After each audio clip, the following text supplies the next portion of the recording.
నమో నారాయణాయ. శ్రీమతే రామానుజాయ నమః. శ్రీమన్నారాయణ చరణౌ శరణం ప్రపద్యే.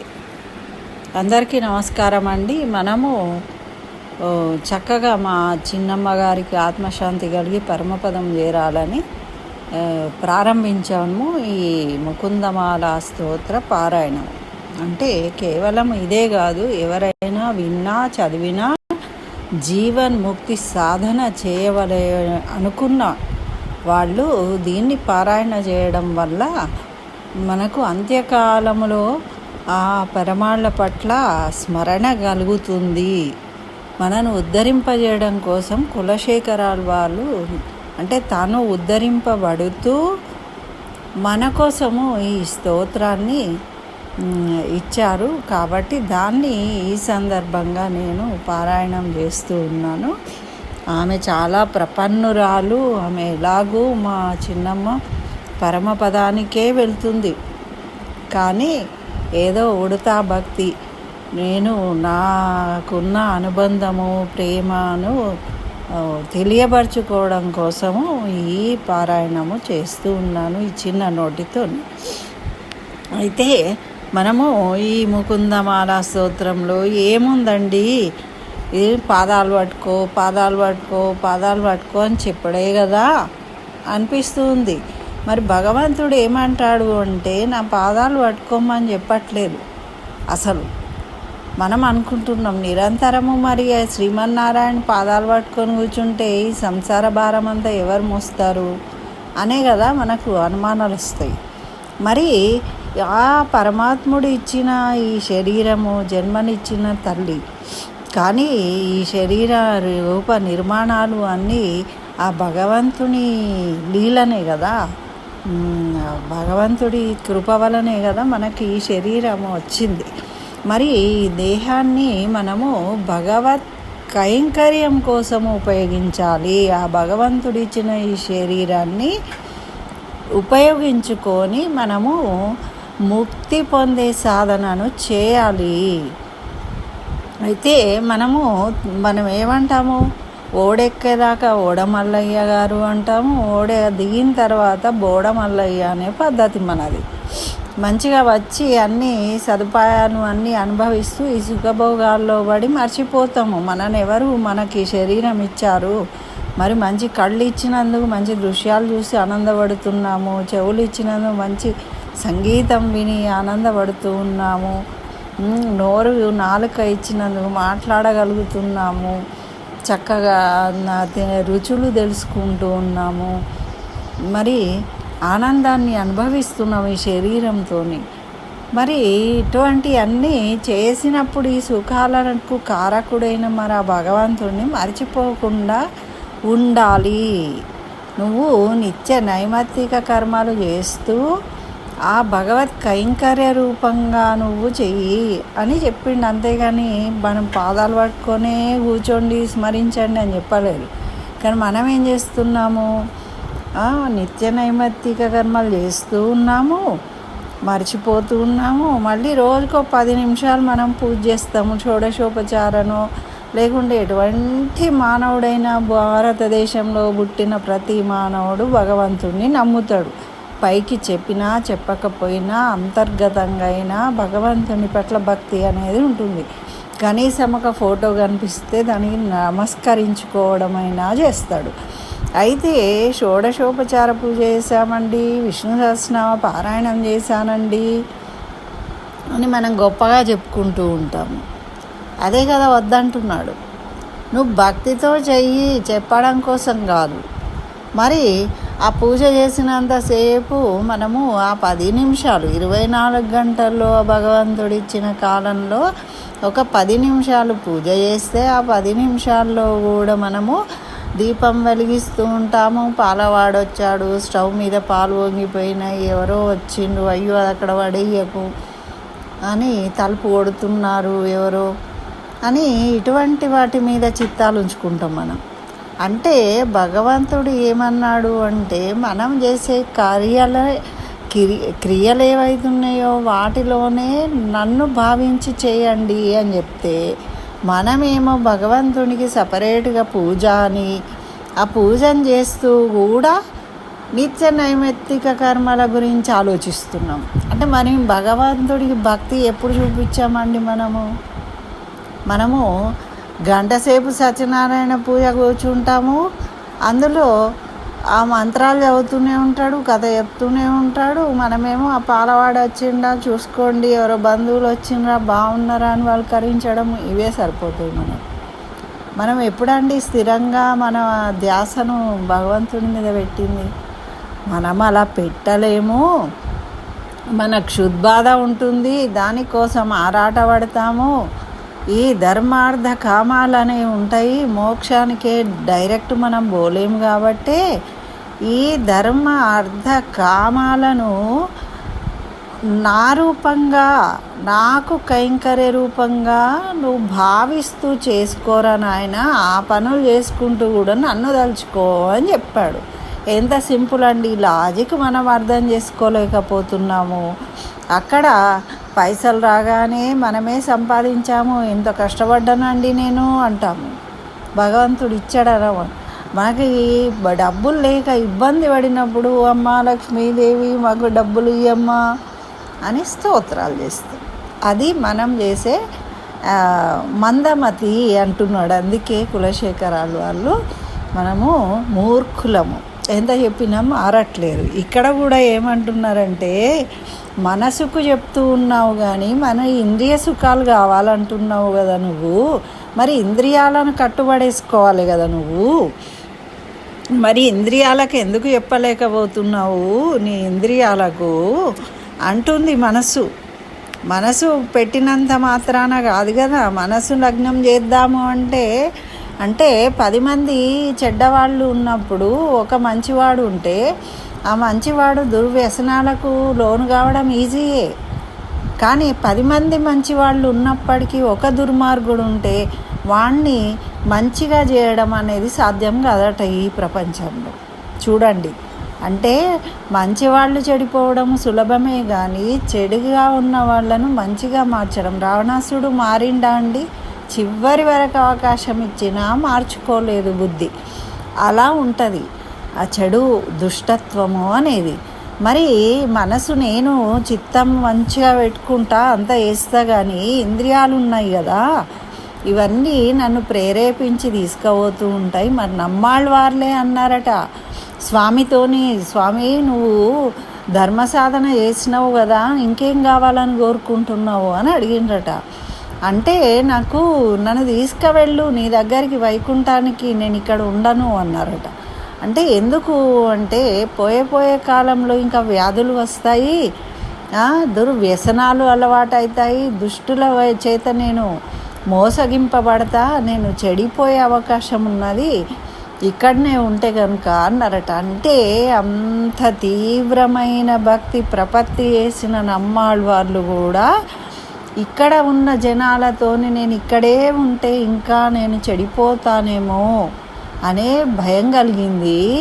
మరి నేనెంత వాడిని అంటుందట మనసు. చూడండి, అయితే ఇప్పుడు మనము ఈ 16వ శ్లోకాన్ని చదువుకుందామండి.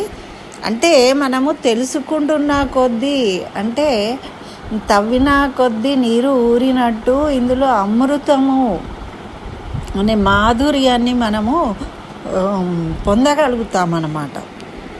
ఇక్కడ ఏమంటున్నారంటే, జిహ్వే కీర్తియ కేశవం మురరిపుం చేతో భజ శ్రీధరం పాణిద్వంద్వ సమర్చ్యాచ్యుత కథా శ్రోత్రద్వయ శ్వం శృణు కృష్ణం లోకయ లోచనద్వయ హరేర్గ్రచ్చాంగ్రి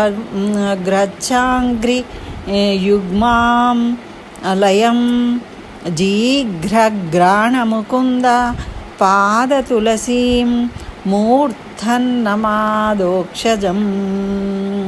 అని ఇంద్రియాలకు చెప్తూ ఉన్నారట. ఇప్పుడు మనసు అన్నది కదా, నాకే కాదు చెప్పడము, నువ్వు ఇంద్రియాలకు కూడా చెప్పు, వాటిని నిగ్రహించు, లేకపోతే అవి నన్ను చెడగొడతాయి, నన్ను ఈడ్చుకుపోతాయి అన్నారని ఇంద్రియాలకు ఒప్పిస్తూ ఉన్నారట.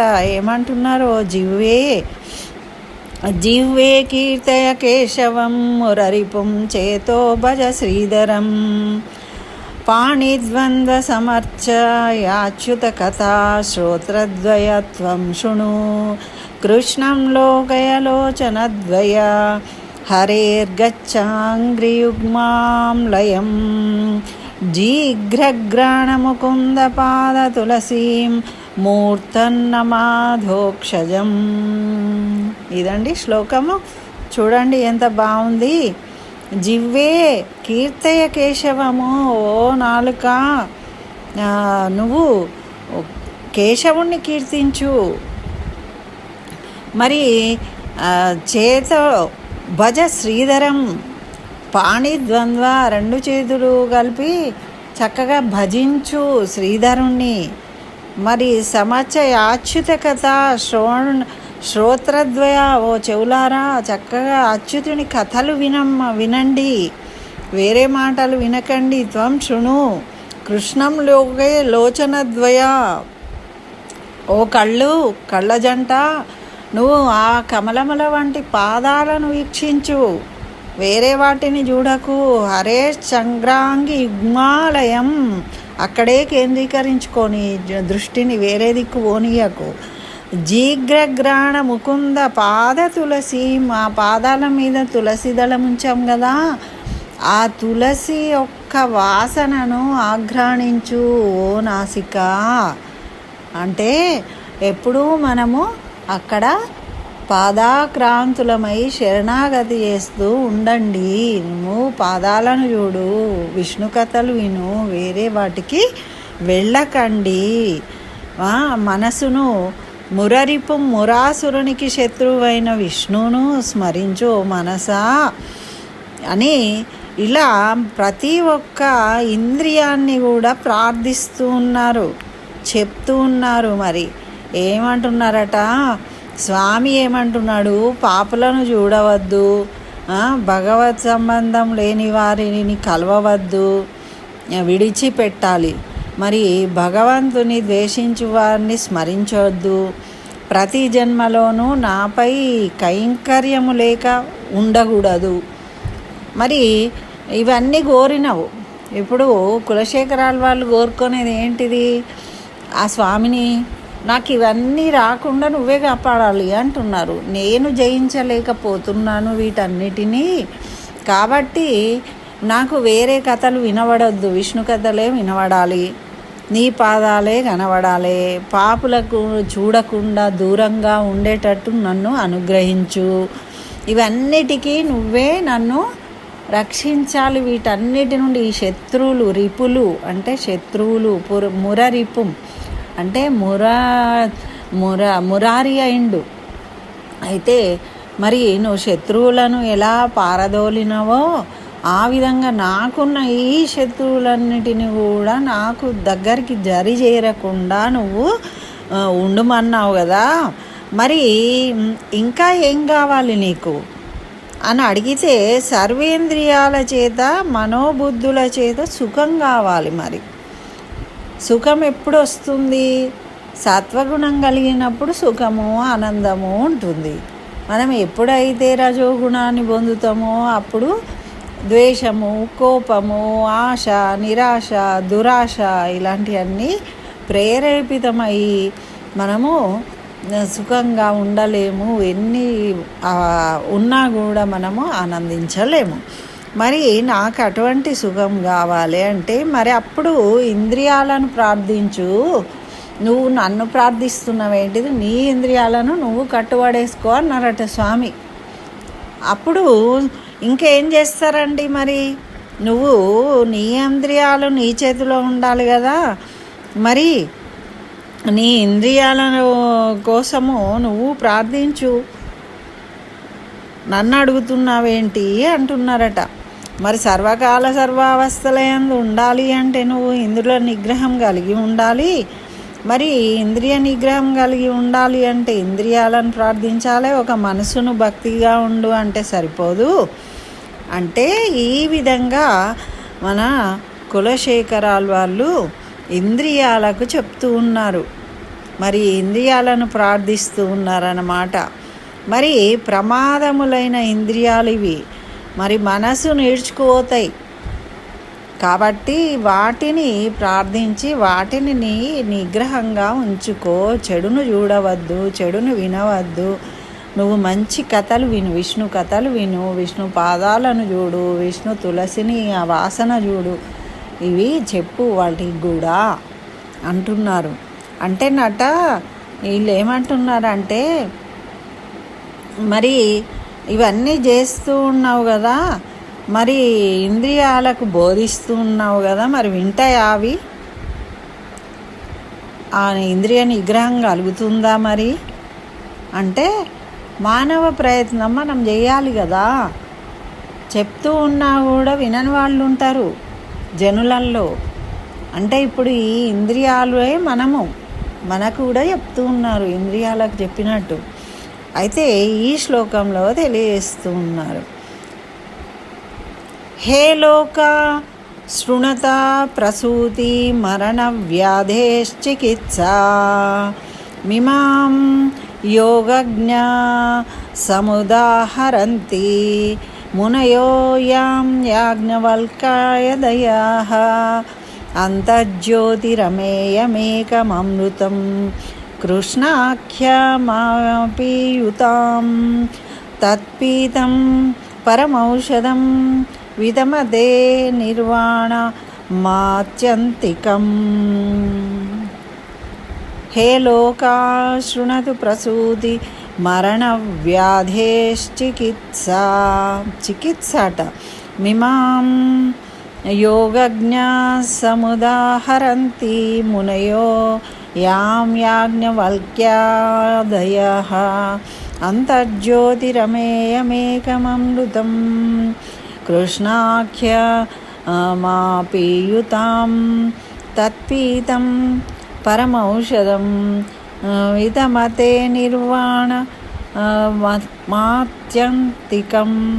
అత్యంతికం. అయితే ఏమంటున్నారో, లోక జనులారా వినండి. ఏమి వినాలట అంటే, నేను చెప్పబోతూ ఉన్నాను. ఏంటిది అంటే, జనన మరణ చావు పుట్టుకలు అనే ఒక రోగం ఉంది కదా, జనన మరణ చక్రము. దీనికి చికిత్స ఉంది, ఒక మందు ఉంది. ఆ మందు గురించి నేను మీకు చెప్పబోతున్నా, శ్రద్ధగా వినండి. మరి ఇది ఎవరు చెప్పిండ్రు, ఈ ఔషధం ఏంటిది అనేది మరి యోగ శాస్త్రం తెలిసిన యాజ్ఞవల్క్యుడు వాళ్ళు, అటువంటి మునులు తయారు చేసిండ్రు దీన్ని. యాజ్ఞవల్క్య మహాముని అనే అటువంటి మునులు దీన్ని తయారు చేసిండ్రు. మరి ఋషులు అటువంటి వాళ్ళు చెప్పిన విషయము ఇది నేను నీకు చెప్తూ ఉన్నా. మరి అంతర్జ్యోతి మన లోపలనే ఉన్నది, వెలుతురు. మరి స్వయం ప్రకాశమైనది ఉన్నది. మరి లెక్కబెట్ట దగినది అయిన కృష్ణాఖ్యం అంటే శ్రీకృష్ణమూర్తి అను పేరు గల అమృతం ఉన్నది. ఆ కృష్ణమూర్తి యొక్క పేరును సాధన చేయడమే దీనికి దివ్య ఔషధము అని మునులు, ఋషులు, యోగ శాస్త్రం తెలిసిన వాళ్ళు తెలియజేసిండ్రు. అందుకే ఆ నామాన్ని స్మరిస్తూ ఉంటే మనం అన్నీ నిగ్రహించుకుంటాము అని ఇక్కడ తెలియజేస్తూ ఉన్నారన్నమాట. మరి ఓ జనులారా, జనన మరణ వ్యాధికి ఒక చికిత్స చెప్తూ ఉన్నారు యాజ్ఞవల్కాదులైన మునులు. మరి అంతర్జ్యోతి స్వరూపమైన అప్రమేయ మన లోపలనే ఉన్నాడు, ఆయన స్వయం ప్రకాశకుడు ఆ శ్రీకృష్ణ స్వామి. మరి ఆ కృష్ణస్వామి మంత్రాన్ని నువ్వు ఆస్వాదించు, అదే పరమౌషధము. దాన్ని వదిలేసి ఇంకా బయట ఇంకేమేమో దొరుకుతాయి అని ఎవరేది చెప్తే అది వినడం అనేది తగదు అని ఈ కౌస్తుభాంశ సంభూతులైన కులశేఖరాల వాళ్ళు మనకు తెలియజేస్తున్నారు. మరి శ్రేష్ఠుడు వాడి మార్గంలో ఇతరులు అనుసరిస్తారు కదా. ఎవరైనా ఒక శ్రేష్ఠులు ఉన్నారు అంటే వాళ్ళు చెప్పిన దాన్ని ఇతరులందరూ ఆచరిస్తూ ఉంటారు కదా. మరి తాను ఆచరించి ఇతరులను ఆచరింపజేయదలుస్తారు వాళ్ళు గొప్పవాళ్ళు. మరి ఎవరిని కూడా బలాత్కారంగా భగవద్ విషయంలో సంబంధంలో బలవంతంగా ఎవరిని కూడా ఆశ్రయించమని చెప్పకూడదు. ఇది మన వైష్ణవ సాంప్రదాయంలో మనము పాటిస్తాం. ఎవరిని కూడా మనం చేసుకుంటాం కానీ ఇతరులను మీరు అంటే ఇతర మతాలు అట్లా కాదు. ఈ ఎడారి మతాలు గొర్రెలు ఇవన్నీ ఏవేవో చెప్తూ ఉంటారు కదా. వీళ్ళందరిది ఏంటిది అంటే బలవంతంగానైనా సరే వాళ్ళని ఈడ్చుకుపోయి వాళ్ళ మతంలో చేర్చుకునే పద్ధతి ఉంటుంది. కానీ మన వైష్ణవ సాంప్రదాయంలో ఎవరిని వారు స్వయంగా దేంట్లోకి రావాలి, సేవించాలి అని కోరుకోవాలి. మన భగవంతుడు చూడండి ఎంత గొప్పవాడు. ఎవరిని కూడా అవకాశం ఇస్తూ ఉంటాడు, రండి మీకు మంచిది అని చెప్తూ ఉంటాడు. నమ్మి చేరిన వాళ్ళను రక్షిస్తాడు. అంతేగాని నమ్మక దూరంగా వెళ్ళిపోయే వాళ్ళను గురించి బలవంతంగా రప్పించడు. ఎప్పుడో ఒకరోజు వాడు తెలుసుకొని వాడే వస్తాడు అని కన్న తల్లి వలె మార్పు కోసం ఎదురు చూస్తూ ఉంటాడు తనే.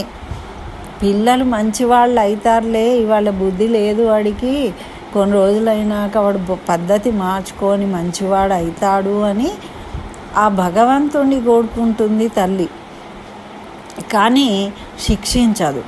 అట్లాగే భగవంతుడు ఎవరిని కూడా బలవంతంగా ఏమీ చేయొద్దు అని చెప్తాడు. మనం కూడా దాన్నే అనుసరిస్తామన్నమాట. మరి తమ మార్గంలో అనుసరించమని జనులను ఉద్దేశించి కులశేఖరాల వాళ్ళు ఇష్టులు రామానుజులు కూడా అష్టాక్షరి మంత్రాన్ని గోపురం ఎక్కి ఇచ్చినప్పుడు ఎవరైతే ఇష్టం ఉన్న వాళ్ళు ఉన్నారో వాళ్ళందరూ స్వీకరించండి అని చెప్పిండ్రు.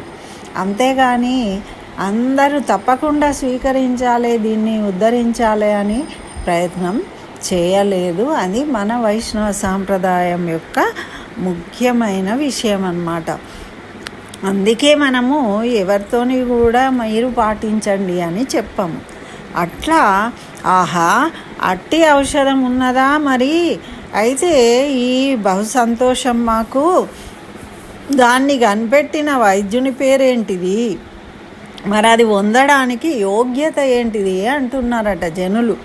ఇప్పుడు మనసు అయిపోయింది, ఇంద్రియాలు అడుగుతున్నాయి. అంటే యోగనిష్ఠులైన యాజ్ఞవల్కాది మునులు దాన్ని కనిపెట్టారు. ఈ ఔషధాన్ని పొందాలి అంటే మనం ఏమీ ఖర్చు పెట్టే అవసరం లేదు, ఒక్క పైసా కూడా ఖర్చు అక్కర్లేదట. మనసులోనే ఉన్నది ఆ మందు, నీ మనసులో ఉంది. కానీ మన నా మనసులో చీకటి ఉన్నది కదా, అజ్ఞానం అనే చీకటి ఉన్నది, నాకు కనబడట్లేదు. మరి ఏం చేయాలి, మరి అది స్వయం ప్రకాశము, అది వెలగాలి అంటే నువ్వు ఏం చేయాలంటే నామజపం చేయాలి. మళ్ళీ అక్కడికే వచ్చినాం అన్నమాట. నామజపం చేయి, నువ్వు చేస్తే ఆ స్వయం ప్రకాశకుడైన కృష్ణ నిన్ను జ్ఞానవంతుని చేస్తాడు అని అక్కడికి తెచ్చిందనమాట. మరి ఇంకో శ్లోకాన్ని కూడా చదువుదాం. ఇంకా చాలా బాగుంది ఇది. నాకేమో ఈ వీడియోలో ఎక్కువసేపు చెప్పలేము కాబట్టి ఇబ్బంది అవుతుంది. హే మర్త్యా పరమం హితం శృణతు నోపక్ష్యామి సంక్షేపత సంసారార్ణవ మాచదూర్మి బహుళం సమ్యక్ చ విశ్వ స్థిత నానాజ్ఞాన సమపాస్య చేతసి నమో నారాయణాయేత్యముం మంత్రం సప్రణవం ప్రణామసహితం ప్రావర్తయధ్వం ముహు.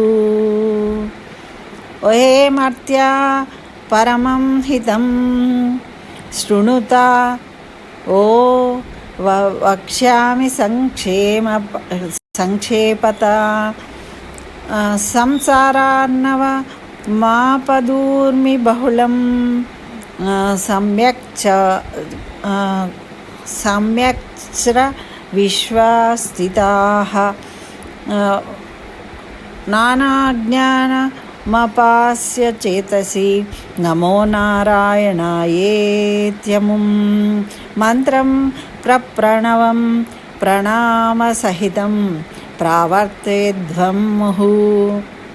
ఎట్లా చెప్తున్నారు, మనకి ఉన్నదయ్యా బాబు, ఓ జనులారా, ఓ మనుషులారా, పరమహితం చేసే ఒకటి ఉన్నది విను. అదే ఏంటిదట అంటే నారాయణ మంత్రము. నారాయణ మంత్రం మనకు హితం చేస్తుంది. దానివల్ల స్వామి స్వయం ప్రకాశకుడు మనలో జ్ఞానాన్ని కలిగిస్తాడు. ఓ మర్త్యులారా, మీరు భయపడే అవసరమే లేదు. శాశ్వతంగా ఈ మందుని తీసుకోవచ్చు. ఒకవేళ 100 సంవత్సరాలు ఉండినా కూడా ఏమీ కాదు. మరి మీరు వినండి, పరమహితమైన మందు చెప్తూ ఉన్నాను. మరి మరి ఏమంటున్నారంటే, అయ్యో మీరు ఏదో చెప్తా అంటున్నారు, మమ్మల్ని శ్రమ పడతారా, మరి చాలా కష్టమైనదా అది ఆ మార్గము అంటున్నారట జనులు, మనుషులు. అంటే అయ్యో మీరు అట్లా భయపడకండి, చాలా చిన్నగా సంగ్రహంగా చెప్తాను. నేను చెప్పిన మందును పుచ్చుకొని తీరవలే మీరు, అప్పుడే మీరు ఈ కష్టాల నుండి విడుదల అవుతారు అని తెలియజేస్తూ ఉన్నారట. మరి చెప్పండి తొందరగా, మరి అది ఏంటిదో మాకు తెలుసుకోవాలని ఉన్నది. అయితే ఏమంటున్నారంటే ఇక్కడ సందేహరహితుడు కావాలి. మరి అది పొందాలి అంటే ముందు ఎలా ఉండాలంటే సందేహరహితుడు కావాలి. మరి పుణ్యపాపములు లేవని ప్రత్యక్షమే ప్రమాణమని చెప్తూ ఉంటారు కొంతమంది. భగవంతుడు లేడు అంటారు. అటువంటి మాటలు నమ్మరాదు. మరి వైదిక భావతను బోధించు వారి మాటలు వినరాదు. మన ఇది కాకుండా ఇంకా వేరు మాటలు చెప్తూ ఉంటారు కదా, అటువంటి బోధనలను వినరాదు. మరి ప్రామాణిక మతమునే గమనించాలి. శాస్త్ర ప్రకారము ప్రమాణ ప్రకారము ఉన్న వాటినే మనము స్వీకరించాలంటే నియమాలు మరి ఇవన్నీ నువ్వు చెయ్యకూడదు. అప్పుడే ఈ మందును స్వీకరించగలుగుతావు. వారి మాటలకు ఆధారాలు ఉండవు, అజ్ఞాన కల్పితంగా చెప్తూ ఉంటారు. మరి అటువంటి వాటికి ముగింపు అనేదే ఉండదు. కానీ నానావిధ జ్ఞానాన్ని వదిలి ఒకటి పట్టుకో. నువ్వు 10 రకాల దేవుళ్ళను దేవతలను ఆశ్రయించకు, ఒక్క శ్రీమన్నారాయణనే నువ్వు పట్టుకో. అప్పుడు ఈ మందును నీకు ఉపయోగపడుతుంది అని చెప్తూ ఉన్నారు. ఆ మందును మరి ఎట్లా తీసుకోవాలి? సరే, అదే మందు తీసుకుంటాం మేము, వేరేది తీసుకోమని. చక్కెరతో తీసుకోవాలా, పాలతో తీసుకోవాలా, నెయ్యితో తీసుకోవాలా అంటే అదంతా ఏమీ అవసరం లేదు. జరామరణ వ్యాధి పోవాలి అంటే ఈ మందు అవసరం అంతే. మరి ఈ ఔషధానికి దేనితో కలిపి తీసుకోవాల్సిన అవసరం లేదు.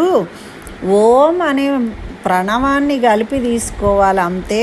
అదే నారాయణ మంత్రము అని చెప్తూ ఉన్నారు.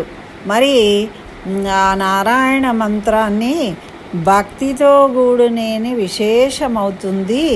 మరియు నమో నారాయణకి ప్రణవంతో కలిపి చెప్పడం వల్ల అష్టాక్షరి మంత్రం అవుతుంది. దాన్ని మనం ఆచార్యుల ద్వారా స్వీకరించినట్టయితే అదే మనకు జ్ఞానాన్ని కలిగిస్తుంది. జనన మరణ చక్రాన్ని నుండి మనని భవసాగరము దాటించే తెప్ప అవుతుంది. అదే పరమ ఔషధము అని తేల్చేసిండ్రు ఇక్కడ కులశేఖరాలు వాళ్ళు.